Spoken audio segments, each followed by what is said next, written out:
قربانی جسے کہا جاتا ہے یہ حضرت ابو الانبیاء سیدنا ابراہیم علیہ السلام کی سنت ہے۔ ویسے تو جب سے اللہ تعالیٰ نے حضرت انسان کو پیدا کیا ہے اسی دن سے قربانی کا سلسلہ ہے، اور یہ جو قربانی ہے گویا کہ یہ بندوں کا امتحان ہے، اللہ کی طرف سے بندوں کا امتحان ہے کہ بندہ جان، مال اور اولاد میں ان سے زیادہ پیار کرتا ہے یا مجھ سے زیادہ پیار کرتا ہے۔ یہ امتحان ہے اللہ کی طرف سے، آزمائش ہے۔ قربانی کے متعلق سوال ہوا جب اللہ کے رسول صلی اللہ علیہ وآلہ وسلم سے کہ یا رسول اللہ صلی اللہ علیہ وآلہ وسلم یہ قربانی کیا ہے؟ تو آقا کریم رؤوف الرحیم صلی اللہ علیہ وآلہ وسلم نے ارشاد فرمایا کہ یہ تمہارے باپ ابراہیم علیہ السلام کی سنت ہے، اور اس میں ہر بال کے بدلے میں اللہ تبارک و تعالیٰ تمہیں نیکی عطا فرماتا ہے، اور جب پہلا قطرہ خون کا زمین پہ گرتا ہے تو اللہ قربانی کرنے والے کے گناہوں کو معاف فرما دیتا ہے۔ یہ تو آپ سنتے ہیں، بار بار سنتے ہی رہتے ہیں، لیکن جو آیہ کریمہ قربانی کے موقع پہ پڑھی جاتی ہے، جو آیہ کریمہ قربانی کے موقع پڑھی جاتی ہے، اللہ اپنے حبیب سے فرماتے ہیں قل ان صلاتی ونسکی ومحیای ومماتی للہ رب العالمین۔ اے محبوب آپ فرما دیں کہ میری نماز، میری قربانیاں، حتیٰ کہ میرا جینا اور میرا مرنا سب اللہ کے لیے۔ اصل بات یہ آتی ہے اس دور میں کہ قربانی اللہ کے لیے ہونا چاہیے، قربانی بلکہ قربانی ہی نہیں، ہر کام اللہ کے لیے ہونا چاہیے۔ لیکن کل تک شادیوں میں دکھاوا تھا، کل تک ظاہری اعمال میں دکھاوا تھا، اور اب لوگوں کے یہاں عبادت میں بھی دکھاوا پیدا ہو گیا، اور خاص طور پر قربانی کے موقع پر یہ چیزیں زیادہ دیکھنے میں آتی ہے کہ لوگ دکھاوا زیادہ کرتے ہیں، اور لوگ اس پر گفتگو کرتے ہیں کہ اس کا جانور اتنے میں آیا اور اس کا جانور اتنے میں آیا۔ آپ جانور کتنے کا لاتے ہیں یہ اللہ کے نزدیک اہم نہیں ہے، آپ جانور کتنے کا لاتے ہیں یہ اللہ کے نزدیک اہم نہیں ہے، آپ جانور کیوں لا رہے ہیں یہ اللہ کے نزدیک اہم ہے۔ اس لیے کہ حدیث پاک میں آتا ہے کہ قیامت کے دن جب انسان کے اعمال کا دفاتر لے کر فرشتے اللہ کی بارگاہ میں پہنچیں گے تو ان کی نیکیاں بہت ساری ہوگی، اور فرشتے پیش کریں گے اللہ یہ کتنی نیکیاں لے کر کے آیا ہے؟ اللہ فرمائے گا فرشتوں تم نے صرف نیکی لکھی ہے کہ اس نے نیکی کی ہے، تمہاری نظر نیکی پر ہے، میری نظر نیکی کیوں کی ہے اس پر ہے، کیونکہ وہ علیم بذات الصدور ہے، وہ علیم و خبیر ہے۔ اللہ فرماتے ہیں کہ اس نے کیا کیوں ہے، اس پر میری نظر ہے۔ اے میرے فرشتوں اس نے نیکی تو کی ہے مگر میرے لیے نہیں کی ہے، اس لیے اسے گھسیٹتے ہوئے جہنم کے اندر لے جاؤ۔ انسان کتنا لگا رہا ہے یہ قیمتی نہیں ہے، کیوں لگا رہا ہے؟ للہ رب العالمین، اللہ کے لیے ہونا چاہیے۔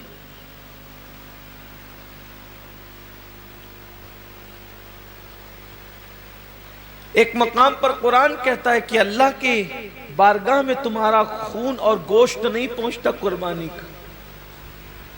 سورہ حج میں اللہ کا ارشاد ہے کہ تمہارا گوشت اور خون اللہ تک نہیں پہنچتا، اللہ تک تو تمہاری دلوں کی نیتیں پہنچتی ہیں، تمہارے دلوں کا تقوی پہنچتا ہے۔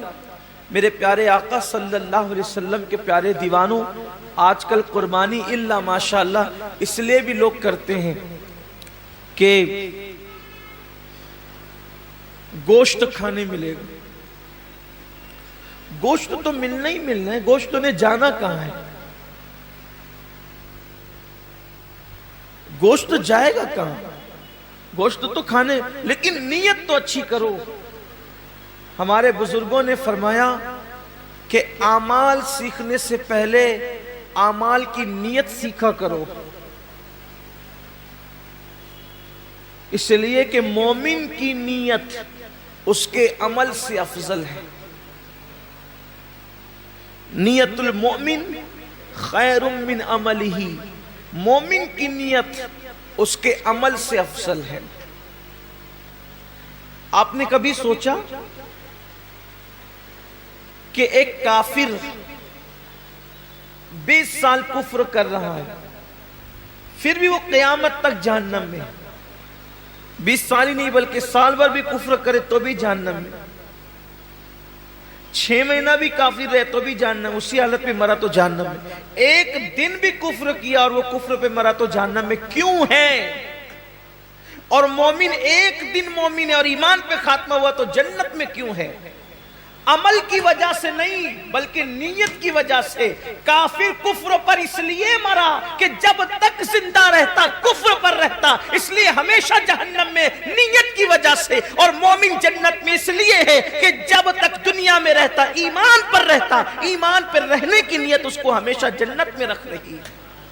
یہ انسان کی نیت کی اہمیت ہے، یہ انسان کی نیت کی اہمیت ہے کہ رہا تو ایک دن ایمان پر مگر نیت بھی ہمیشہ ایمان پر رہے گا، اس لیے ہمیشہ کی ایمان پر رہنے کی نیت اس کو ہمیشہ جنت میں رکھے گی، اور اس کو ہمیشہ کفر پر رہنے کی نیت اس کو ہمیشہ جہنم کے اندر رکھے گی۔ پتہ چلا کہ نیتوں پر اجر ملتا ہے۔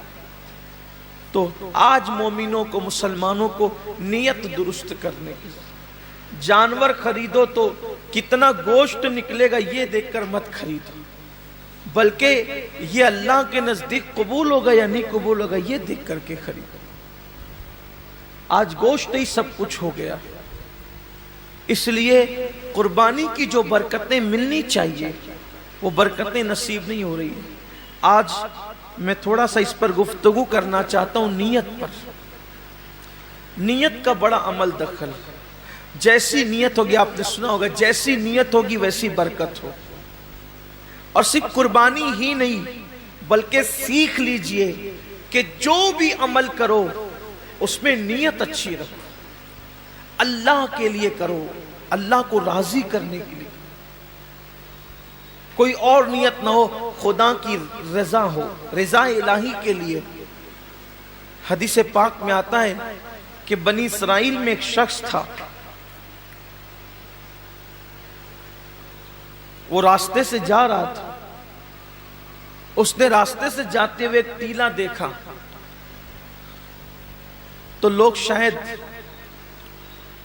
محتاج تھے اس دور کے یا اس علاقے کے، اس نے سوچا کہ کاش اگر میرے پاس ٹیلے جتنا سونا ہوتا تو میں محتاجوں میں تقسیم کر دیتا۔ یعنی اس نے دل میں نیت کی، بس اللہ نے اس دور کے نبی پہ وحی فرمائی، اس سے کہہ دو کہ یہ ٹیلا سونا خیرات کرنے کا ثواب پا چکا،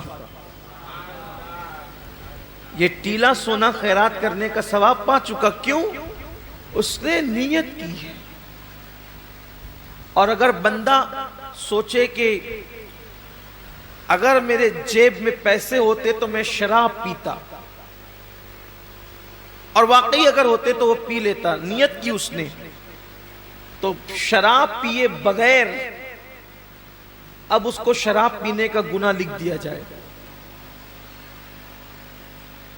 اس لیے کہ وہ تو ہے ہی اس عمل کے کرنے کا مکمل طور پر اس نے عازم ہے، وہ اس نے عزم کیا ہے، لیکن چونکہ اس کی مجبوری ہے کہ اس کے پاس پیسے نہیں ہیں، اس کے پاس اسباب نہیں ہیں، یعنی کسی عورت کو دیکھے اور چند لوگ وہاں پر موجود اور انسان دل میں سوچے کہ اگر یہ مجمع نہ ہوتا، یہ بھیڑ نہیں ہوتی، یہ رکاوٹ نہیں ہوتی تو میں اس کے ساتھ بدکاری کرتا، فرمایا گیا اس کا شمار زانیوں میں ہوگا، اس لیے کہ اس نے مکمل عزم کیا ہے، اگر وہ رکاوٹ نہ ہو تو وہ کر گزرتا۔ تو وہاں نیت پر نیکی بھی مل رہی ہے اور نیت پر گناہ بھی مل رہا ہے، یعنی نیت سے مراد عزم گناہ پر گناہ بھی مل رہا ہے۔ میرے آقا صلی اللہ علیہ وسلم کے دیوانوں، تو اللہ کے لیے بہت ساری عبادتیں انسان اللہ کے لیے نہیں کرتا، دکھاوے کے لیے کرتا ہے یا کسی اور نیت سے کرتا ہے، تو نیکی کر کے بھی وہ نیک نہیں ہوتا، بلکہ وہ اپنے ذوق میں اپنی فکر میں نیکی کر رہا ہوتا ہے، لیکن اس کا شمار گناہ کرنے والوں میں ہوتا ہے۔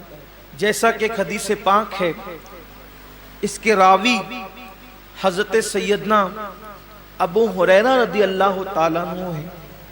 جب حضرت ابو ہریرہ رضی اللہ تعالیٰ عنہ تشریف لے گئے ملک شام، تو ملک شام پہنچنے پر لوگوں نے آپ سے عرض کی کہ اے صحابی رسول، اے اللہ کے رسول صلی اللہ علیہ وآلہ وسلم کے صحابی، آپ نے آقا کریم صلی اللہ علیہ وآلہ وسلم کی زیارت کی ہے، آپ ایک کام کریں کہ آپ ہمیں اللہ کے رسول علیہ السلام کی کوئی ایسی حدیث سنائیں جس پر ہم عمل کر کے نجات پائیں۔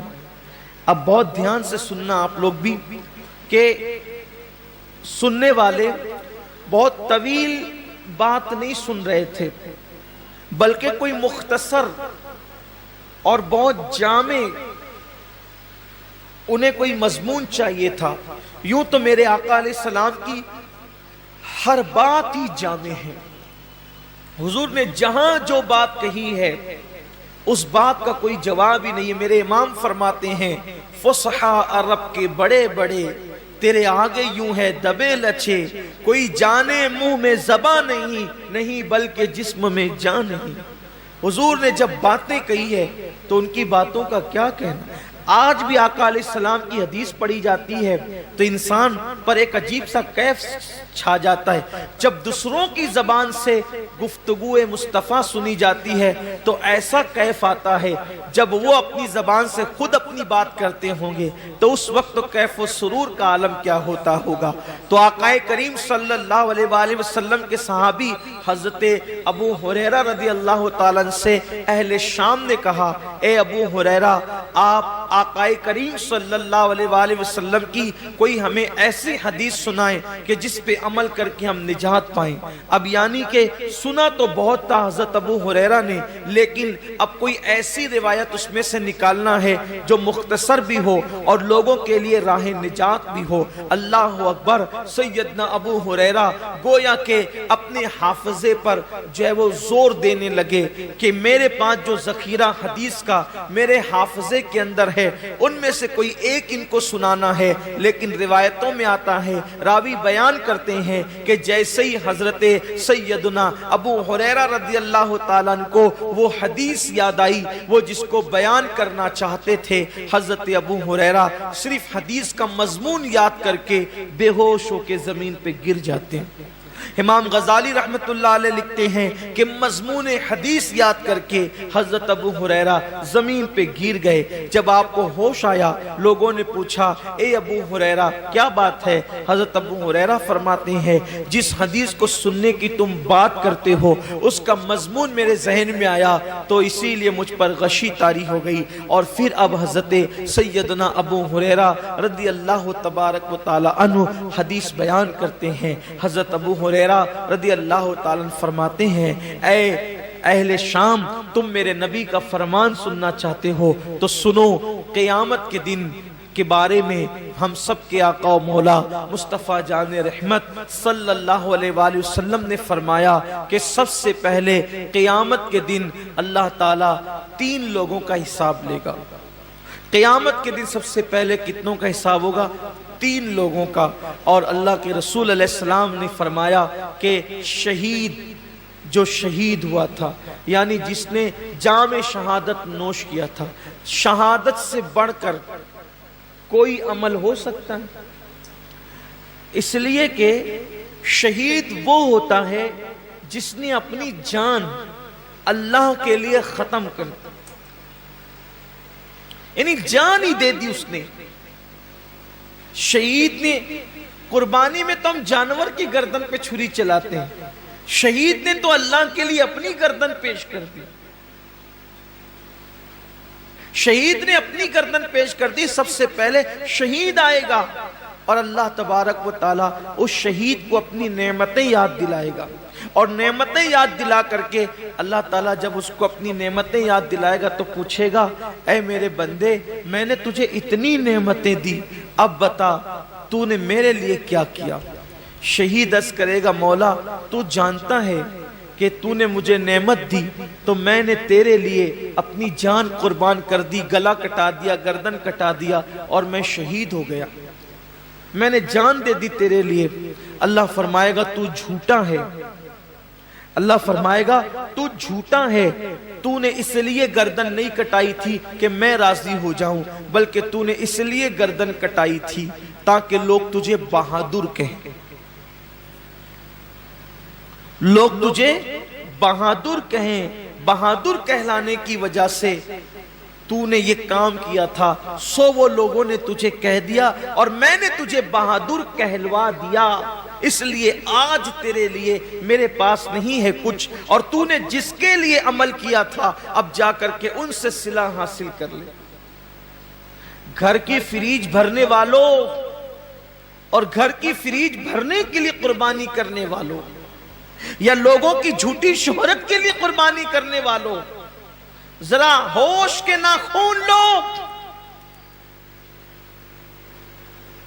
یہاں تو جانور کی گردن پہ چھری ہے، وہاں تو اس نے اپنی گردن کٹائی۔ اللہ فرمائے گا تو جھوٹا ہے، بہادر کہلانے کے لیے شہید ہوا تھا، جس کے لیے تو نے یہ کام کیا تھا جا کے ان سے صلہ حاصل کر، آج تیرے لیے میرے پاس کچھ نہیں ہے۔ اور اللہ فرشتوں سے کہے گا اس بدبخت کو گھسیٹ کر کے جہنم میں لے جاؤ۔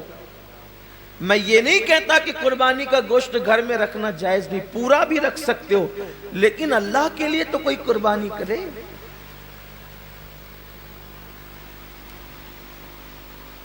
قربانی کا جانور آنے کے بعد خود ہی سے بتاتے پھرتے ہو کہ اتنے کا لائے اور اتنے کا لائے، پوچھا کس نے تھا اتنے کا لائے ہو؟ اور کتنے کا بھی لائے ہو اس کو پسند آ جائے تو کامیاب ہے، ورنہ اور گوشت کی سوا کیا ہے؟ اس کا چرچا مت کرو کہ آپ قربانی کتنے کی کریں، اس لیے کہ کبھی کبھی وہ بہت چھوٹوں کی بھی قبول کر لیتا ہے، بہت چھوٹی قربانیاں بھی وہ قبول کر لیتا ہے، وہ بہت بڑی بڑی بھی رد کر دیتا ہے۔ اللہ کے رسول صلی اللہ علیہ وآلہ وسلم نے ایک جنگ کے موقع پر صحابہ سے فرمایا کہ آج اسلام کو پیسوں کی اور چندے کی ضرورت ہے، سو لاؤ۔ اللہ نے جس کو جتنی حیثیت دی۔ ایک بوڑھی عورت کو پتا چلا کہ اللہ کے رسول نے اسلام کے لیے کچھ طلب فرمایا ہے، تو اس نے ایک یہودی کے گھر جا کر اس سے کہا کہ چند سیر کھجورے مجھے قرض دے دے، میں تجھے لوٹا دوں گی چرخہ کاٹ کے۔ اور جب وہ کھجورے لے کر کے آئی تو سرکار کے ہاتھوں میں دے دیا۔ اللہ کے رسول نے فرمایا کہ جتنا یہ ڈھیر لگا ہے نا چندے کا، اس کی دو دو کھجوریں سارے ڈھیر پہ رکھ دو۔ کمیت میں زیادہ نہیں تھی وہ، یعنی کوانٹیٹی میں زیادہ نہیں تھی، بہت مختصر سی کھجوریں تھی، لیکن سب کے صدقے پر، سب کے چندے پر اس کا چندہ ملا کر کے رکھا گیا۔ پوچھا گیا یا رسول اللہ سب کا ایک ایک جگہ رکھا اور اس کا سب پر پھیلا دیا؟ حضور نے فرمایا اس بڑھیا کا اخلاص اتنا ہے کہ اس کے صدقے میں اللہ نے سب کا قبول کر لیا ہے۔ بات کوانٹیٹی کی نہیں ہے، کوالٹی کی، بات کوالٹی کی ہے۔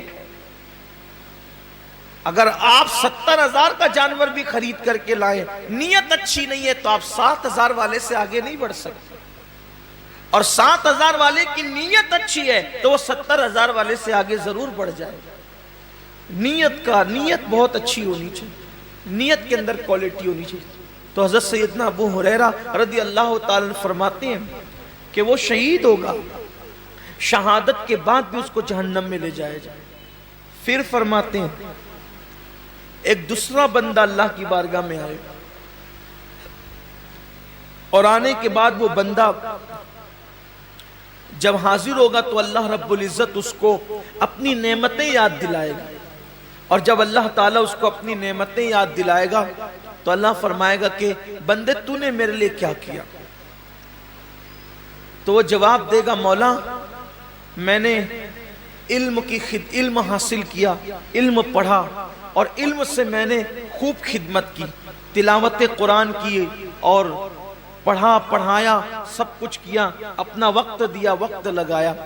اللہ فرمائے گا تو جھوٹا ہے، تو اس لیے تقریریں کرتا تھا، علم پڑھاتا تھا، خطابت کرتا تھا، تلاوت کرتا تھا کہ لوگ تجھے عالم کہے، قاری کہے، سو تجھے کہلوا دیا گیا۔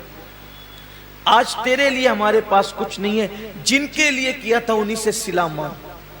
اور اللہ فرمائے گا اس کو بھی منہ کے بل گھسیٹتے ہوئے جہنم میں لے جاؤ۔ یعنی جس نے علم پڑھایا تھا، رات رات بھر مطالعہ کیا تھا، دن دن بھر لوگوں کے درمیان جا کر کے علوم حاصل کیے تھے، علم حاصل کیا تھا، لوگوں کے پاس سیکھا بھی تھا، سکھایا بھی تھا، تلاوتیں بھی کی تھی، لیکن اس کو وہاں کوئی صلہ نہیں ملے گا، اس لیے کہ اللہ کی رضا نہیں تھی، نیت اچھی نہیں تھی۔ آج آپ دیکھیں کہ ہماری نیتیں کہاں تک مخلص ہیں، ہماری نیتوں میں کہاں تک اخلاص ہے۔ قرآن تو کہہ رہا ہے وَمَحْيَايَ وَمَمَاتِي لِلَّهِ رَبِّ الْعَالَمِينَ کہ جینا بھی اللہ کے لیے اور مرنا بھی اللہ کے لیے۔ یہاں تو چند تھوڑی بہت عبادت بھی اللہ کے لیے نہیں کر سکتے،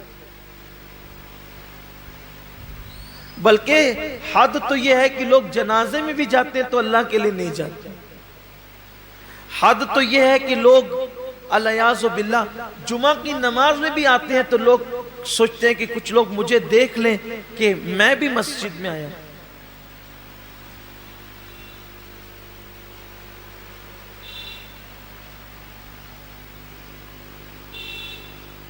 میں بھی عیدگاہ میں آیا ہوں، میں بھی حج کے لیے جا رہا ہوں، میں بھی عمرہ کے لیے جا رہا ہوں، قربانی میں بھی کر رہا ہوں، روزے میں بھی رکھ رہا ہوں، وظیفے میں بھی پڑھ رہا ہوں۔ سوچو کتنا بڑا سودا، کتنی گھٹیا قیمت پہ لوگ بیچ رہے ہیں۔ عبادت اللہ کی ہے، صلہ انسان سے لینا ہے، اور انسان کی اوقات کیا ہے کہ انسان کسی انسان کو صلہ دے سکے۔ اللہ کی عزت کی قسم، ایک مرتبہ لفظ اللہ کہنے کا صلہ پوری کائنات نہیں ہو سکتی۔ اس کا نام زبان پر آیا، اس کا صلہ کائنات کی تمام نعمت نہیں ہو سکتی۔ اللہ کی عبادت کا صلہ اللہ کے سوا کوئی نہیں دے سکتا۔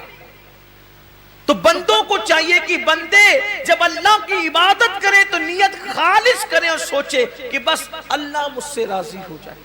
اسی لیے تو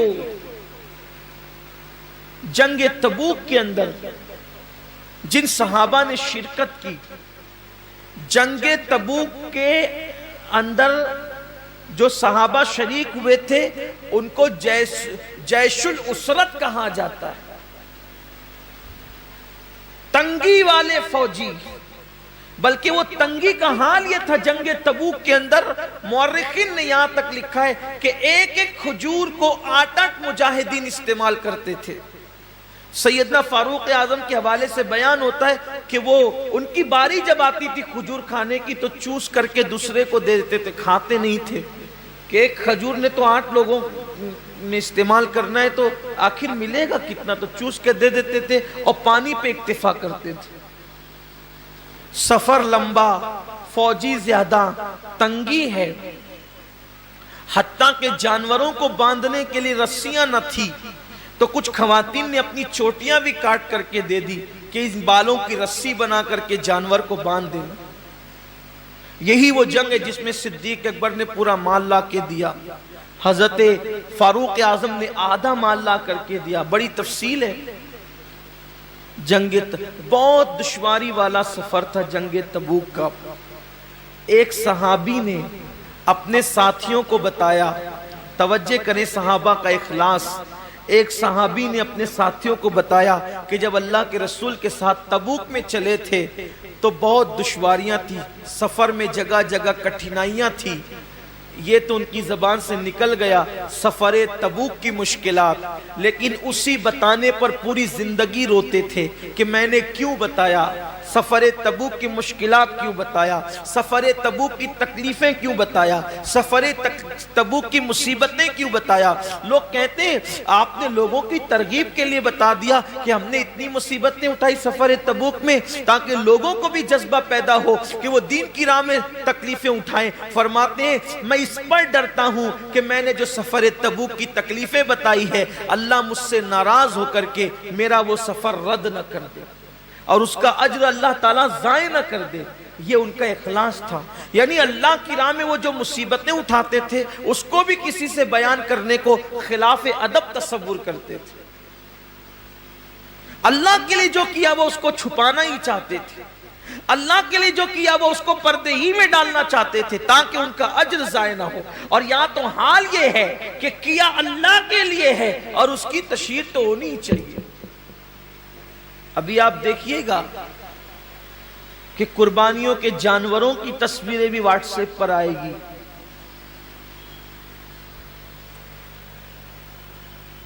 قربانیاں بھی واٹس ایپ پر آئے گی،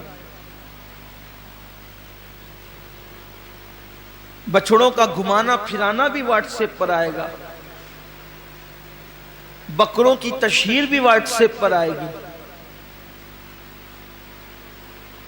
کیا فکر ہے لوگوں کی، کیا چاہتے ہیں لوگ؟ کیا اللہ کا دیا ہوا صلہ کم ہے جو بندوں سے صلہ چاہتے ہیں؟ کیا اللہ کی دی ہوئی نعمت کم ہے جو بندوں سے صلہ چاہتے ہیں؟ ارے بندہ کیا دے گا صلہ، اور بندہ اگر کسی کو دے بھی تو اپنی اوقات کے مطابق دے گا، اللہ کسی کو صلہ دے تو اپنی شان کے مطابق عطا فرمائے۔ تو جس نے اپنی شان کے مطابق دینا ہے صلہ اس سے لینا ہے، تو لوگوں کو چاہیے کہ وہ اللہ کی رضا کے لیے کریں۔ تو وہ جو علم والا بندہ ہے اللہ فرمائے گا کہ تو نے میرے لیے نہیں کیا بلکہ عالم کہلانے کے لیے کیا، علم والا کہلانے کے لیے کیا، خطیب کہلانے کے لیے کیا، ادیب کہلانے کے لیے کیا۔ ارشاد ہوگا اس کو بھی منہ کے بل گھسیٹتے ہوئے جہنم میں لے جاؤ۔ حضرت سیدنا ابو ہریرہ فرماتے ہیں تیسرے بندے کو لایا جائے گا، جب وہ تیسرا بندہ آئے گا تو وہ تیسرا بندہ اللہ فرمائے گا میں نے تجھے نعمتیں دی تھی بندے، بتا تو نے کیا کیا، اے بندے تو نے کیا کیا، میں نے تجھے نعمتیں دی تھی۔ وہ عرض کرے گا مولا تو نے جو مجھے دولت دی تھی میں نے خوب لٹایا تیری راہ میں۔ اللہ فرمائے گا تو جھوٹا ہے، تو اس لیے دولت خرچ کرتا تھا، پیسے نکال نکال کر دیتا تھا کہ لوگ تجھے سخی کہیں، سو میں نے تجھے کہلوا دیا، آج تیرے لیے میرے پاس کچھ نہیں۔ جن لوگوں کے لیے تو نے یہ کام کیا تھا جا کے صلہ ان سے لے لے، اور اس کو بھی منہ کے بل گھسیٹتے ہوئے جہنم میں ڈالا جائے۔ یہ حدیث جب بھی پڑھی جاتی تھی سیدنا ابو ہریرہ جب بھی پڑھتے تھے تو اتنا روتے تھے، ایسا لگتا تھا جیسے کہیں روتے روتے ان کی جان نہ نکل جائے، روتے روتے ان کی روح نہ پرواز ہو جائے۔ لوگ دعائیں کرتے تھے کہ کاش ابو ہریرہ چپ ہو جائیں کہ پہلے 3 لوگوں کا حساب ہوگا اور تینوں کے پاس کتنے بڑے بڑے اعمال ہوں گے، ایک کے پاس شہادت، دوسرے کے پاس علم، تیسرے کے پاس سخاوت، لیکن اللہ تعالیٰ تینوں کو جہنم میں داخل فرمائے گا صرف اس وجہ سے کہ انہوں نے یہ کام اللہ کے لیے نہیں کیا تھا۔ آج کتنا اللہ کے لیے ہو رہا ہے دیکھ لیں آپ، حج کو دیکھ لیں، زکوٰۃ کو دیکھ لیں، قربانی کو دیکھ لیں، صدقات کو دیکھ لیں، مسجدیں بنانے کو دیکھ لیں، مدرسے بنانے کو دیکھ لیں۔ آپ دیکھ لیجئے حضرت سیدنا داتا علی حجوری رحمت اللہ علیہ فرماتے ہیں کہ میں نے اپنی کتاب پر چاہا تھا کہ میں اپنا نام نہ لکھوں، کشف المحجوب پر مصنف میں اپنا نام نہ لکھوں، لیکن پھر سوچا اپنا نام نہیں لکھوں گا تو کتاب غیر معتبر ہو جائے گی، پتہ نہیں کس کی ہے، تو اس ڈر سے لکھ دیا کہ معتبر ہو جائے تاکہ لوگ میری بات مان لیں، ورنہ ڈر لگتا ہے کہ کہیں میری کتاب پر میرا نام لکھنے سے اللہ میرا اجر ضائع نہ کرے۔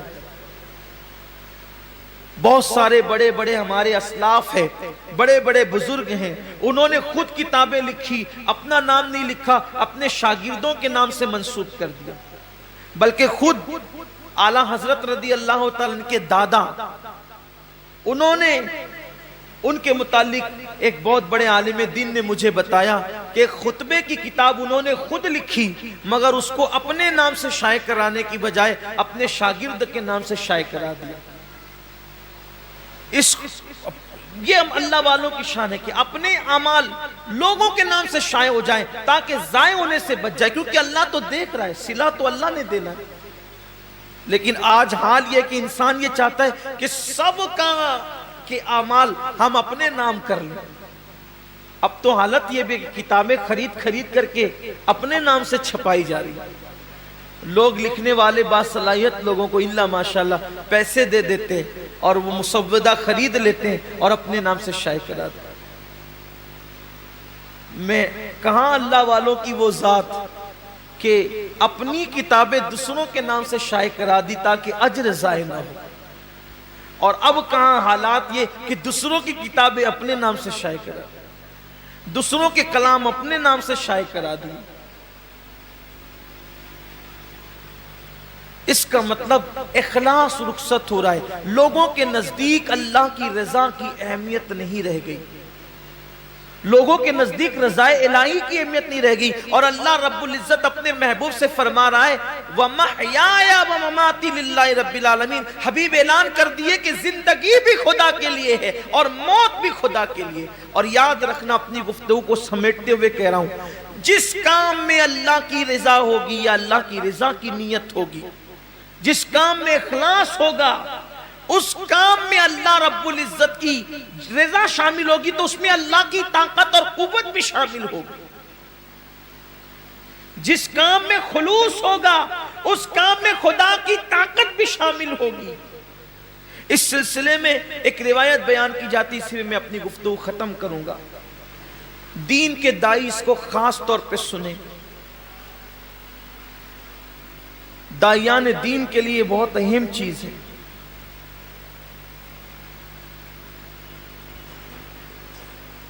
حدیث پاک کا مفہوم ہے کہ بنی اسرائیل میں ایک عابد رہتا تھا، عبادت گزار۔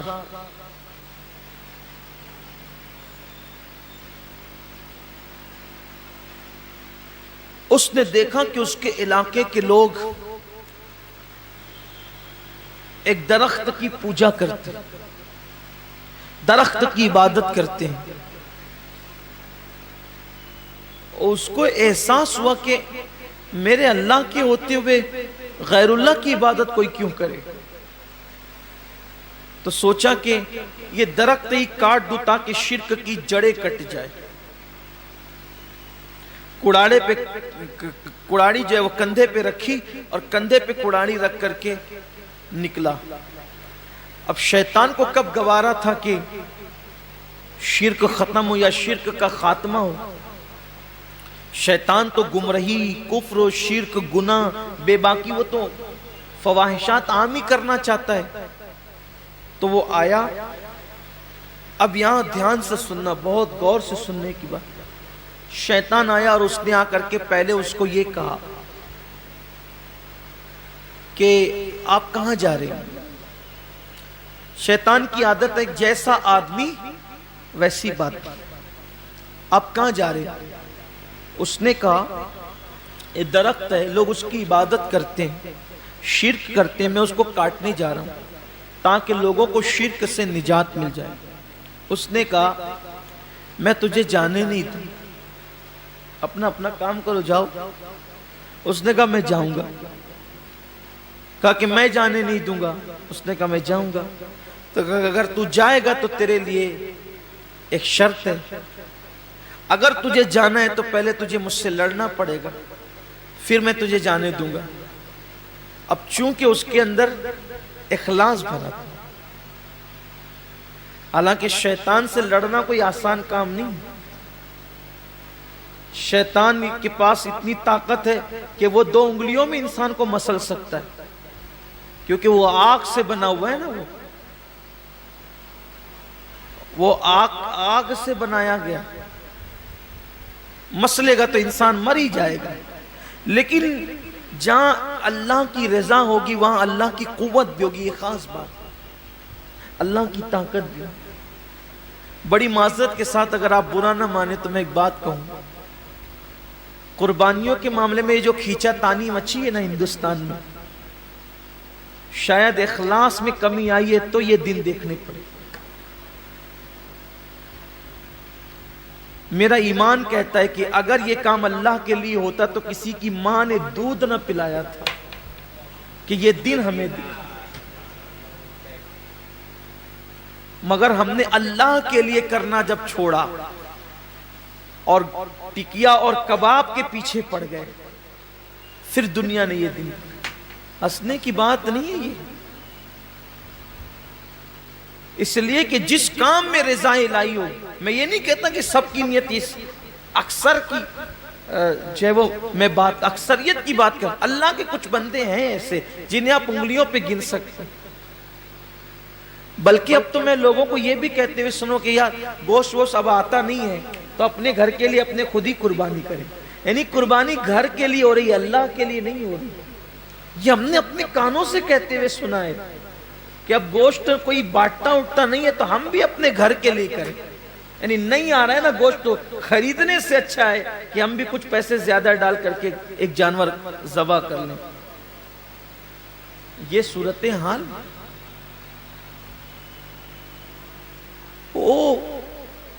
اللہ کی رضا کا والے جو کام ہوتے ہیں پھر اس میں قدرت کی قوت شامل ہوتی۔ اگر آج بھی مسلمان توبہ کر کے مخلص ہو جائیں، مجھے اللہ کی ذات سے امید ہے، دیکھیں ابھی حالت بدلیں گے، ابھی مسلمانوں کی حالت بدلے گی، لوگ اللہ کے لیے کریں گے۔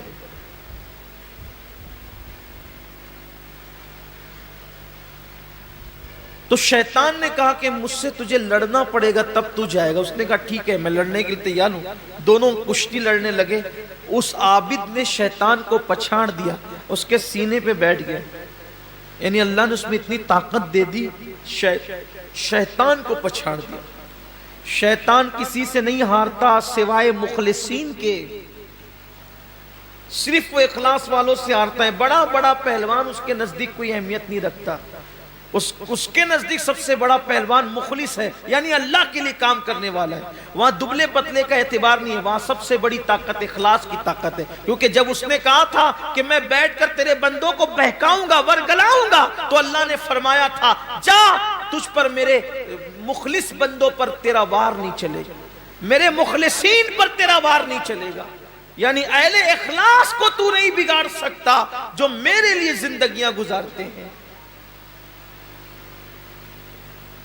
تو پچھاڑ دیا۔ اس نے کہا نہیں نہیں دوبارہ پھر مقابلہ ہو، دوبارہ پھر پچھاڑا، پھر نہیں سہبارہ پھر مقابلہ ہو، تیسری بار پھر پچھاڑ دیا۔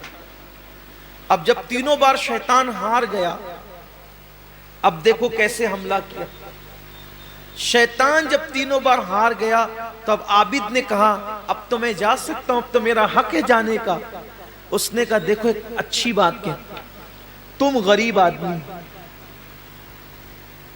دن بھر پیسہ کماتے ہو، رات کو عبادت کرتے، اگر یہ کمانے کی محنت سے اور مصیبت سے آپ کو نجات مل جائے تو آپ دن بھر عبادت میں گزار سکتے ہو۔ اگر تم یہ کام نہیں کرو گے، ان کو ان کے حال پہ چھوڑو، ان کو ان کے حال پہ چھوڑو، اگر تم یہ کام نہیں کرو گے تو تم سے پوچھ تھوڑی ہوگی۔ تمہارے بستر میں تکیے کے نیچے روزانہ تمہاری ضرورت کے مطابق جتنا تم کماتے ہو 2 درہم تمہیں مل جائیں گے۔ مست دن بھر 1 درہم خرچہ کرنا، 1 درہم میں کھانا پینا اور دن بھر عبادت کرنا، کتنی عبادت ہوگی؟ یا تو دن بھر کماتے ہو پھر رات میں تھوڑی سی عبادت کرتے ہو، یا تو دن بھر عبادت ہوگی، جاؤ واپس لوٹ جاؤ 2 درہم ملا کریں گے۔ یہاں پتا چلا شیطان کو دن بھر کی عبادت منظور ہے، شیطان کو دن بھر کی عبادت منظور ہے، مگر دین کی تبلیغ منظور نہیں ہے ایک لمحے کی۔ دن بھر کی عبادت اس کو منظور ہے مگر دین کی تبلیغ ایک لمحے کی منظور نہیں، کیونکہ وہ جانتا ہے کہ عبادت کرنے والوں نے اگر کتنی بھی عبادت کر لی جائے گا تو اکیلا ہی جنت میں جائے گا، لیکن اگر کوئی دین کی تبلیغ کرتا ہے تو پوری قوم کو جنت میں لے جائے گا۔ اسی لیے اس کو دین کی تبلیغ منظور نہیں ہے. وہ تبلیغ کرنے والوں کو، دین کی طرف بلانے والوں کو، دین کے لیے محنت کرنے والوں کو بہت دشمن کی نظر سے دیکھتا ہے. تو کہا کہ دن بھر کماتے ہو، 2 درہم ملیں گے، 1 درہم صدقہ کرنا، 1 درہم کھانا، دن بھر عبادت کرنا. لیکن یاد رکھیں ایک منزل ایسی آتی ہے. میں نے اپنے قائد، اپنے امیر سے یہ بات انہوں نے مجھے بطور نصیحت کہا تھا، میں نے سنی ہے. حضرت نے فرمایا تھا کہ بڑی بڑی محنت، مشقت اور مصیبتیں جس انسان کو مشن سے نہیں روکتی، بڑی بڑی محنتیں اور مشقتیں اور تکلیفیں جس انسان کو اپنے مشن سے نہیں روکتی، اگر اس کے راستے میں راحت، پیسے اور آسائش بکھیر دی جائے، نعمتیں بکھیر دی جائے، تو جو انسان مصیبتوں سے مشن سے نہیں رکتا وہ عیش و عشرت کی لالچ میں اپنے مشن سے رک جاتا ہے. اسی لیے اللہ کے رسول علیہ السلام اپنے صحابہ سے کہتے تھے، اے میرے صحابہ، مجھے میرے چلے جانے کے بعد دنیا سے تم پر یہ خوف نہیں کہ میرے بعد تم مشرک ہو جاؤ گے، میرے بعد میری امت مشرک ہو جائے گی، مجھے اس کا خوف نہیں ہے. خوف اس کا ہے کہ میرے بعد میری امت دنیا کی محبت میں مبتلا ہو جائے گی، مال و دولت کی محبت میں مبتلا ہو جائے گی. لوگوں کے دلوں کے اندر دنیا کی محبت رچے گی، مال و دولت کی محبت رچے گی، لوگ دنیا دار ہو جائیں گے. اور دیکھ لو آج لوگ الحمدللہ مشرک نہیں ہوئے، لیکن بہرحال لوگ دنیا داری میں مصروف ہو گئے. دنیا کی محبت اس قدر لوگوں کے دلوں میں آ گئی ہے کہ اللہ اکبر، ایک طرف اذان ہو رہی ہے اور ایک طرف دکان ہے، تو لوگ نماز پر دکان کو ترجیح دیتے. کیا وہ حسین اور خوبصورت دن تھے جب اذان ہوتی تھی تو مسلمانوں کی دکانیں یہ کہہ کے بند ہو جاتی تھی، گاہکوں کو کہہ کے کہ ابھی واپس جاؤ، نماز کے بعد آنا. جب تک مسلمان یہ کہتا تھا واپس جاؤ نماز کے بعد آنا، تب تک مسلمان کی دکان پہ کبھی مندی نہیں منڈلاتی تھی. جب سے مسلمان کی دکان کا حال یہ ہے کہ اب تو دکان چھوڑ کے نماز جانا تو دور کی بات ہے، بند کر کے جانا تو دور کی بات ہے. مسلمان تو اب گیم بھی کھیلتا رہتا ہے مگر نماز کو نہیں جاتا، فری بیٹھا ہوا ہے تو بھی نماز کو نہیں جاتا. اب دکان چھوڑ کے بیچارہ کیا جائے گا؟ جو گیم چھوڑ کے نہیں جاتا، جو کرکٹ چھوڑ کے نہیں جاتا، جو دوست کی بارات چھوڑ کر نماز کے لیے نہیں جاتا، وہ دکان چھوڑ کر کے کیا جائے؟ ہم نے تو ایسے بھی بزرگوں کی زندگی پڑھی ہے کہ کسی نے آ کر کے خبر دی کہ بیٹے کا انتقال ہو گیا ہے، تو کہا ابھی نماز کا وقت ہے بعد میں دیکھیں گے، ابھی نماز کا وقت ہے بعد میں دیکھیں گے. بلکہ یہ تو نماز ہے، نماز. ایک بزرگ کے بیٹے کا انتقال ہو گیا اور آپ جا رہے تھے امام اعظم کی بارگاہ میں علم حاصل کرنے کے لیے، تو انہوں نے فرمایا کہ ابھی میں پڑھنے جا رہا ہوں، تم جا کر اس کو دفن کر. یہ بھی بزرگوں کی زندگی میں انہوں نے علم دین کو اتنی اہمیت دی، انہوں نے نمازوں کو اتنی اہمیت دی. یہاں تو حال یہ کہ اہمیت دین کو ہے ہی نہیں، دنیا ہی دنیا، دنیا ہی دنیا، دنیا ہی دنیا. بلکہ اب تو عبادت بھی کرتے ہیں دنیا کے لیے. نماز بھی لوگ اس لیے پڑھتے ہیں کہ نماز پڑھوں گا تو تھوڑا مالدار ہو جاؤں، حج کروں گا تو مالدار. بلکہ یہ بھی ہے کہ فلاں بزرگ کی فاتحہ کرنے سے مال ملتا ہے، مال زیادہ آتا ہے، تو اسی نیت سے لوگ. میں نے بہتوں کو دیکھا ہے 11ویں اس نیت سے کرتے ہیں کہ 11ویں کرنے والے جلدی مالدار ہوتے. واہ رے واہ، بڑے پیر کی 11ویں کو کتنا سستے میں بیچا تم نے. لوگ مجدد الفسانی کے یہاں اس لیے جاتے، بلکہ حضرت مجدد صاحب کے یہاں وہ بھی جاتے ہیں جو اور جگہ کے لیے منع کرتے ہیں. اس لیے کہ مجدد صاحب کے مزار کی خصوصیت یہ جو وہاں حاضری دیتا ہے وہ مالدار ہو جاتا ہے. اس مزار کی 2 خصوصیت ہے، مجدد الفسانی کے مزار کی 2 خصوصیت ہے. عام انسان جاتا ہے تو مالدار ہو جاتا ہے، حافظ قرآن اگر وہاں جا کر ایک بار قرآن پڑھ لے ساری زندگی پھر وہ کبھی قرآن نہیں بھول سکتا. مجدد صاحب کی مزار کی فضیلت یہ. اسی لیے بڑے بڑے بدعتیوں کو وہاں پر قرآن پڑھتے دیکھا گیا. 8-8 دن کے لیے آتے ہیں، 5-5 دن کے لیے آتے ہیں، پورا سناتے ہیں. ہم کہتے ہیں نادان، غلام کی فضیلت تو مان لی، جس نے وہاں سے نعمتیں پائی اس کو کیوں نہیں مانتا؟ بات یہ ہے، اس کو کیوں نہیں. لیکن میں یہ کہنا چاہتا ہوں 11ویں کی عظمت اپنی جگہ. لوگ ہر مہینہ غریب نواز کے یہاں جاتے ہیں، یہ غریب نواز نوازتے بہت جلدی، ہر چھٹی جاؤ تو بہت جلدی مال آتا ہے. میں کہتا ہوں جاؤ، ہر چھٹی نہیں بلکہ بار بار جاؤ، انگنت بار جاؤ، مگر نیتوں کا قبلہ درست کر لو. ارے جو مال کے لیے جا رہے وہ مال ختم ہو جائے گا، کبھی اس لیے بھی تو جاؤ یا غریب نواز مال تو بہت دیا ہے، اب ذرا اللہ سے بھی ملا دے. جس نے بختیار کو قطب الدین بنایا ہے وہ ہمیں بھی تو کچھ بنا سکتا ہے. جس نے صابر علاء الدین بنایا وہ ہمیں بھی تو کچھ بنا سکتا ہے. جس نے نظام الدین بنایا وہ ہمیں بھی تو کچھ بنا سکتا ہے. بات اتنی ہے کہ بختیار گئے ہی تھے قطب الدین بننے کے لیے تو ان کو قطبیت عطا کر دی گئی. نظام گئے تھے نظام الدین بننے کے لیے، ان کو وہ بنا دیا گیا. ہم جاتے صرف بیٹی کے رشتے کے لیے، بیٹے کے رشتے کے لیے، بچوں کے لیے، بھائیوں کے لیے اور روزی مانگنے کے لیے، تو ہمیں اتنا ہی کچھ ملتا ہے. حالانکہ وہ لوگ جب لوگ مجھ سے یہ کہتے ہیں نا کہ حضور سے کہنا کہ میری بھی جھولی بھر دے، تو مجھے تکلیف ہوتی ہے. تو کیا اور تیری جھولی کیا؟ ارے جیسا سخی ہے ویسا مانگ. یہ کیوں کہتے ہو کہ ہماری جھولی بھر دو؟ جھولی چھوٹی ہوتی ہے اور ان کی عطا بڑی ہوتی ہے. جھولی بھرنے کی بات مت کرو. ارے وہاں سے تو خدا ملتا ہے، وہاں سے جنت ملتی ہے. اس نے جھولی کی بات، جھولی چھوٹی، چھوٹے دامن کو جھولی کہتے ہیں، اس لیے جھولی کی بات مت کیا کرو، بلکہ یوں کہا کرو یا رسول اللہ آپ شان والے، مجھے اپنی شان کے مطابق عطا کریں. اور ہم تو یہ کہتے ہیں یا رسول اللہ میں کیا، میری اوقات کیا، میری جھولی کیا، میرا دامن لاؤں گا تو میں اپنی طاقت کے مطابق لاؤں گا. دامن بھی دو اور جھولی اور دامن بھی عطا کرو، دامن بھی عطا کرو اور دامن میں بھیک بھی عطا کرو.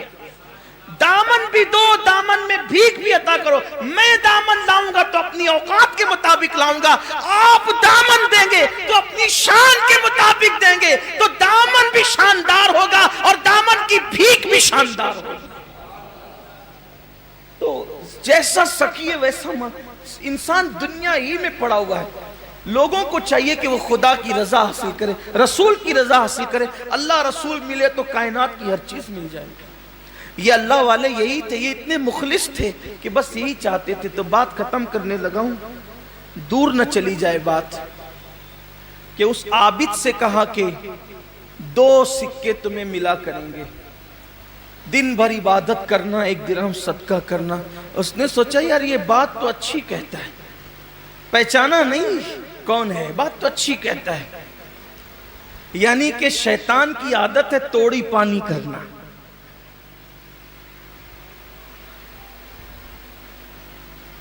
وہ اس عابد سے توڑی پانی کرنے لگا اپنی زبان میں.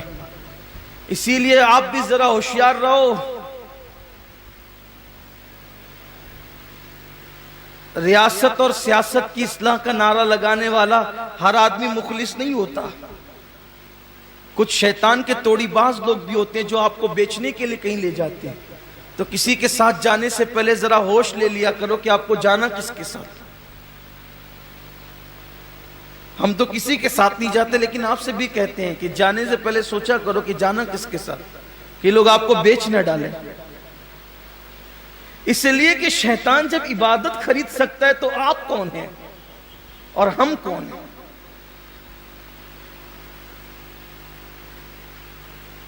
تو 2 درہم پہ بیچارہ عابد بک گیا اور اس نے کہا ٹھیک ہے واپس جاتے. وہ واپس چلا بھی گیا. جب وہ واپس گیا تو پہلے دن تو 2 سکے ملے اس کو. اب وہ شیطان جھوٹا مکار، مکاریوں کی انتہا اس کے اندر ہے. اس نے کب اپنے وعدے کو وفا کرنا. وعدہ وفا کرنا تو میرے اللہ کی شان ہے. ان اللہ لا یخلف المیعاد. اللہ اپنے وعدے کے خلاف نہیں کرتا. حد ہے کہ جو وعدہ خلافی نہیں کرتا اس کے لیے لوگ نہیں کرتے، اور جو وعدہ خلافیاں کرتے ہیں ان کے پیچھے دوڑتے رہتے ہیں، دوڑ بھاگ کرتے رہتے ہیں. تو جب دوسرے دن نہیں ملا تو کوچے سوچے کہ آج تو درخت کاٹ نہیں ڈالوں گا چاہے کوئی آ جائے. کندھے پہ کڑالی رکھی، چلا تھوڑی دیر پہنچا تو وہی جناب ملے. کہا جانے نہیں دوں گا. کہا مگر میں تو جاؤں گا. کہا کشتی لڑنی ہوگی. تو اب زوم تھا نا کہ ہم تو پہلے جیت چکے ہیں، ہم تو پہلے جیت چکے. زوم تھا. اس نے کہا ٹھیک ہے لڑو. کڑالی رکھی جیسے لڑی. اب شیطان نے اس کو پٹک دیا، سینے پہ بیٹھ گیا. جب سینے پہ بیٹھا تو کہا نہیں دوبارہ. پھر سہبارہ، پھر تینوں بار کیا ویسے ہی. شیطان نے اس کو پٹکا. کہا اب تو جانے نہیں دوں گا، چل بھاگ یہاں سے، چل واپس. اس نے کہا جاتا ہوں لیکن بتائیے جناب آپ ہے کون؟ اور پہلی بار جیتا اور دوسرے دن میں ہار گیا. 2 دن پہلے تو میں جیتا تھا آپ سے، ابھی ہار کیسے گیا؟ تب شیطان نے جواب دیا کہ مجھے شیطان کہتے ہیں، اور پہلی بار جیتے تھے نا اس کی وجہ یہ تھی، پہلی بار آپ نکلے تھے اللہ کے لیے اور دوسری بار نکلے تھے آپ پیسے کے لیے. جب اللہ کے لیے نکلے تھے تو آپ جیت گئے تھے، پیسوں کے لیے نکلے تو آپ ہار گئے. تو اللہ کے لیے کی اہمیت ہے. مسلمانوں کو چاہیے قربانی اللہ کے لیے کریں. بلکہ میں تو اخیر میں یہ بھی کہتا ہوں اللہ سب سے پہلے مجھے آپ سب کو توفیق دے، اپنی زندگی بھی اللہ کے لیے گزارو اور موت کی تیاری بھی اللہ کے لیے کرو. دنیا پہ کیسے ہی حالات آئیں ہم سکون میں رہیں گے، ہم اطمینان میں رہیں گے. اس لیے کہ جو چیز اللہ والی ہو جاتی ہے اس کی حفاظت اللہ اپنے ذمہ کرم پر لے لیتا ہے. اگر جان اللہ والی ہو گئی اس کی حفاظت اللہ کے ذمہ کرم پر. مال اللہ والا ہو گیا اس کی حفاظت اللہ کے ذمہ کرم پہ. اپنی اولاد اللہ والی ہو گئی اس کی حفاظت اللہ کے ذمہ کرم پر. تو یاد رکھیں اپنی سب چیز اللہ کے لیے کر دیں، انشاءاللہ تبارک و تعالی دنیا کا کوئی حال ہو ہمارا بیڑا